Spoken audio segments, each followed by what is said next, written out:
আপনারা দেখতে পাচ্ছেন আমাদের সেই ভূমি প্রতিবন্ধীকে হিন্দু সম্প্রদায় ভাইয়েরা বরণ করে নিচ্ছেন।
আমি সবসময় বলে থাকি, এক মানবের দুই হাত, এক হাত হিন্দু আর এক হাত মুসলমান।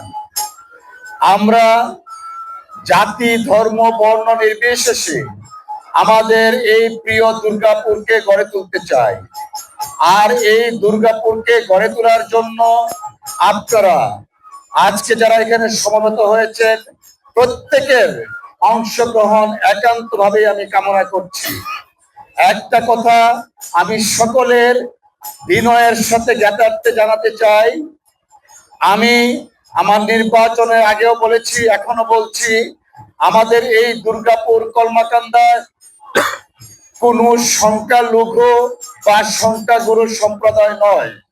আমরা প্রত্যেকেই মানুষ, মানুষ হিসাবে আমাদের সবার সমান অধিকার, মানুষ হিসাবে আমাদের সবার আইনগতভাবে সমান অধিকার। অতএব কেউ সংখ্যালঘু মনে করার কোনো কারণ নেই এবং সংখ্যাগুরু ভাবার কারো কোনো কারণ নেই। আমরা প্রত্যেকেই মিলেমিশে আমাদের ধর্মীয় সম্প্রীতি, শত বছরের আচার ঐতিহ্য বজায় রেখে আগামী দিনের এমন একটা দুর্গাপুর গড়ে তুলতে চাই যে দুর্গাপুরের অংশীদার এই এলাকার প্রত্যেকটা মানুষ হবে। আমরা এমন একটা দুর্গাপুর গড়ে তুলতে চাই যে দুর্গাপুরের আইন শৃঙ্খলা রক্ষা সহ উন্নয়নের ক্ষেত্রে প্রত্যেকে সমান অংশীদার থাকবেন।